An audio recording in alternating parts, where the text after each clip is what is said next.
and welcome to Skullface Horror Stories. This is where you come when you and yours want to get scared.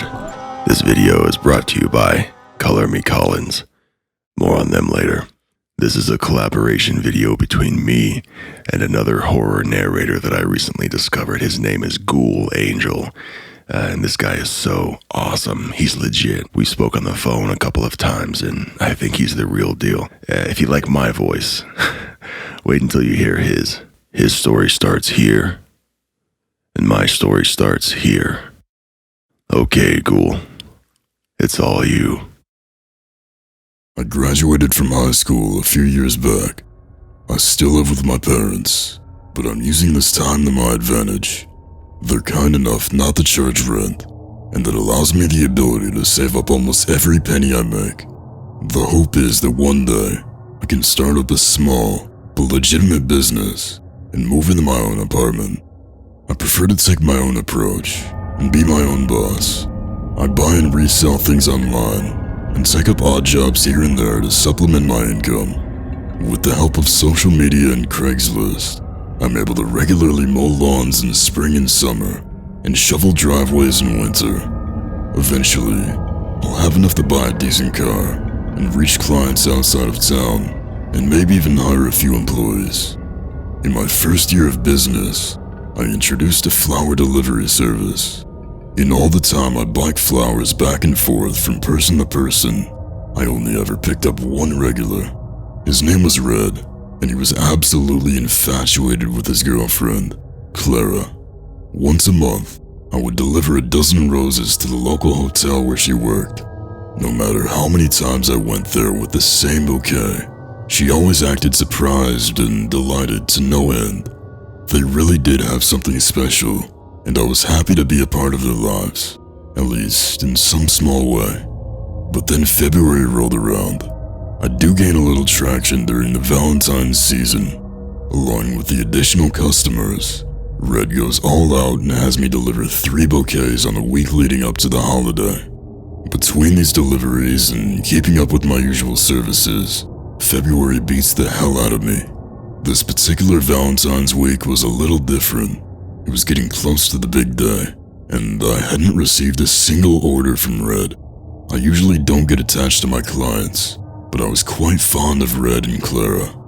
Because of this, I decided to reach out to him. I tried calling him, nothing but dial tones and voicemail. I thought about riding over to the hotel to ask Clara about it, but that would cut into the rest of the work I'd lined up for the day. Something felt off, but I was sure it wasn't something to worry about. The next day, Red called me back. Red hadn't ordered any flowers because he was getting ready to pop the question to Clara. He wanted the lack of gifts that week to leave her confused and then catch her completely off guard on Valentine's Day by asking her for her hand in marriage. But not just any engagement ring would suffice. He wanted his mother's ring, the one his father proposed with. It was the only one he felt was fitting, the only one worthy enough to be wrapped around her finger. There was just one problem. His mother was buried with it. And then came the weird part. Red offered me $10,000 in cash to dig up his mother's grave and retrieve the ring from her dead finger. He said he'd do it himself, but he didn't have the nerve. He couldn't bring himself to defile a gravesite like that. He wasn't exactly comfortable with me doing it either, but he truly felt this way was the only way he could propose to his one true love. I pleaded with the guy. I really did. But he wouldn't budge on the matter, and whether it was the allure of money that I could use to expand my business, or the desire to help out a desperate friend in need, I accepted the job.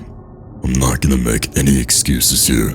I know you think I'm crazy for doing it, but if you ever looked back on something that you did in the past and wondered, what the hell was I thinking? Well, this is one of those moments for me. Try as one might. You can't go back and change the stupid stuff you've done. This is just something I'll have to live with. Under the light of a full moon, I biked over to the cemetery. After passing the black entrance gates, I laid my bike down and set out on foot. I turned back from time to time and told myself it was to check for passing cars. But really, I was afraid of ghosts lurking in the shadows. Growing more nervous with each passing moment, I trotted to the back of the cemetery in haste. My hurried pace was soon impeded by a fresh pile of white marble, upon which was etched the name, Abigail Grovewood. This was it. This was Red's mother. In the hopes of saving at least a little bit of face, I will say, what I was doing did feel deeply wrong on a moral level. She didn't deserve this, and I very well knew it. I'd come too far to turn back, and I foolishly felt this was the best way to further my financial endeavors. The whole process only took about 6.5 hours. Despite being utterly exhausted, I had no time to waste. Daylight was on its way, and I had to get the hell out of there. With how narrow the hole was, there was no way I could open up the coffin by conventional means. I had to use my shovel to break through the confines of her deathbed. Eventually, I desecrated the entire cover, allowing me ample room to retrieve the ring, no matter which hand it was on. I looked at the woman I was about to steal from. The sight of her corpse was a grotesque one. She'd only been buried for about a year, so her flesh hadn't fully decayed yet. To top it off, maggots crawled around every inch of her surface. It was sickening. Just as I was about to reach past the flesh-eating bugs and grab Abigail's hand, something crazy happened. It was dark, but I swear I saw her begin to sit up in her grave. The movement was subtle, but it was enough for me to notice. I was startled, but it took a few seconds for the gravity of the situation to sink in. When it did, I became so spooked that I hightailed it out of there without a second thought. I went through all of that grief just to chicken out at the last minute. Pathetic, I know. As I climbed out of the hole, thought I felt something brush against my ankle. Perhaps Abigail's brittle hands attempting to pull me to my death. As I ran to my bike, I pictured her crawling up from her earthly tomb and chasing me down the road until I was inevitably captured. This was the most frightening night of my life. I was scared to death and didn't care about Red or the $10,000. I just wanted to get the hell out of there. Upon arriving home, logic set in, and I realized the error of my ways. It was entirely possible that Abigail was still as stone, and I only thought I saw her move. What I felt against my ankle was more than likely maggots crawling up my pant leg. I'd just let the eerie atmosphere of the cemetery get the better of me, and was now out of 10 grand and a good friend. Just my goddamn luck. Soon enough, my failed grave robbery was all over the news. But here's the thing. When the police discovered my handiwork, something was profoundly amiss. The casket was empty. Hey, I know it may sound like I have the world's driest and scratchiest throat, but I actually drink a lot of water. It's good for your skin, hair, and overall health. Your body feels and operates better when it's full of water. And if you're like me, you want your water bottle to look and feel as good as you do when it's full of water. Enter Color Me Collins. They have a wide variety of all of your favorite horror characters on handmade tumblers so you can drink in style and be the envy of every other basic guy or girl in the room. You can even get them in different sizes and colors, and they also have a Disney collection. It's awesome. Head to Color Me Collins to start shopping and use code SUPERFAN at checkout to receive 10% off your order. Superfan is 5UPERF4N. I know it's numbers and letters, but if you've been here for a while, it's branding. You get it. Start shopping, save money, and stay hydrated. At 12 a.m., my hallway turns into an endless corridor. My name is Kyle. I'm 17 and I live in my mom's house. I'm a senior in high school. I turn 18 this April. Lately, I've been having insomnia, which, if you didn't know, is a sleep disorder. I've been having a hard time sleeping, and when I do, I wake up every night at 11:58 p.m. Last night, same as always, I woke up at 11:58. This time, I just kind of sat there for a minute because I feel like something woke me up. I just listened for a moment before I heard a noise. It was the type of noise that drones on and kind of pulls you into it, getting progressively louder. I thought since I can't sleep, I would just go and see where the noise was coming from. My room is at the end of a hallway in my house, so as soon as you walk out of my room, it's just a hallway. Well, I walked out of my room to inspect the source of the noise. I checked my watch. 12 a.m. I looked up from my watch and saw the pitch black hallway. Something was off about it, though. It seemed longer. I started slowly walking down the pitch black hallway, as I thought I was getting towards the end of the hallway where the noise was coming from. The hallway just continued. I looked behind me. The door to my room was gone. All the doors in the hallway were gone. It was just an endless corridor. My eyes became used to the dark so I could see the walls and a ways in front of me. I didn't know what to do, so I just kept walking in the direction of the noise. The noise didn't get any louder. The farther I walked, the noise just stayed the same. I started to feel uneasy.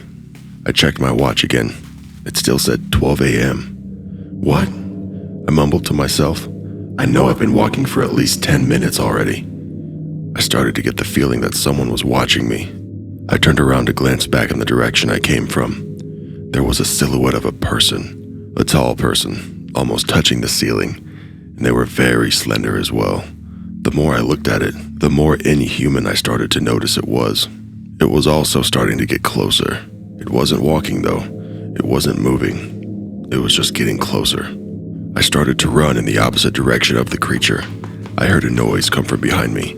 It was a soul-shattering, ear-piercing screech that made my adrenaline kick into overdrive. I started running faster than I ever thought I could.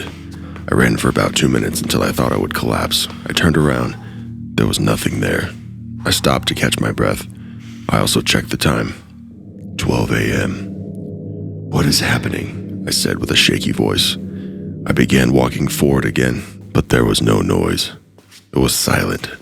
The only sound I heard was my footsteps echoing through the hallway. I couldn't describe the feeling of being in this hallway except for pure anxiety. It seemed to be filling the empty void that is this corridor. Worry, fear, and panic raced through my head as I continued down this now silent hallway. I started to run. There was no threat, but I just started to run, pounding on the walls as I ran down the endless corridor. I stopped after a while and just pounded continuously on a specific spot, hoping to find an exit. I pounded until I got so tired and worn out that I ended up passing out from exhaustion. I awoke what felt like hours later in a dark, empty room. The only thing that illuminated the room was my watch turning on. I looked at the time. 12 a.m. I slowly got up and went to the only door in the room and opened it. I saw the endless, empty, pitch-black corridor from before. I closed the door and stayed in the room for a few minutes. I started to hear sounds coming from inside the room, and after about 5 minutes, I checked the time. Still, 12 a.m. I used the light from my watch to investigate the noise. It was coming from the back corner of the room. I got close enough to the source of the sound that the light illuminated a figure, a silhouette of another humanoid figure. This one shorter. It was hunched over in the corner. "Hello?" I asked with a shaky voice. I heard the cracking of bones as its neck broke and tilted its head all the way back to look at me. Black liquid dripped from its eyes as a smile formed on its face. The creature's skin was a pale gray. I began to slowly back away, my light still illuminating most of the figure. The creature's bones began to crack more as I saw it contorting its body, its limbs inverted like the legs of a goat. Its elbows and knees were inverted and its bones extremely broken. It screeched and started rapidly crawling after me. I dashed to the door. I opened it and ran out. The door slammed behind me and I turned around. The creature didn't follow me, but I noticed something. Every time I begin to slow down, a creature appears to make me go faster. If I pass out or fall asleep, I have to restart. I came up with an idea. I just started running at a pace where I wouldn't get tired easily. I ran without looking around me. As I progressed, the feelings of panic, fear, and worry came back. I ignored all of them. I checked my watch as I was running. 12 a.m. It felt like I was running for the longest time. I was starting to get extremely tired, but I knew I couldn't stop. I used the last remaining energy I had to run as fast as I could. I closed my eyes tightly as my legs were throbbing with pain. I started to scream out in pain as I ran as fast as I could. I felt the pressure of me hitting something send a surprise through my body, and I screamed, and I fell back. Fearing it might be a creature, I hesitantly opened my eyes. It was a door. I reached the end of the hallway. I checked my watch. 12 a.m. I got up slowly and moved towards the door. I heard noises coming from behind me. They were getting louder. I opened the door and slammed it behind me, and I turned around to see my bedroom. I glanced at the door behind me and I looked back to my bed. I checked my watch.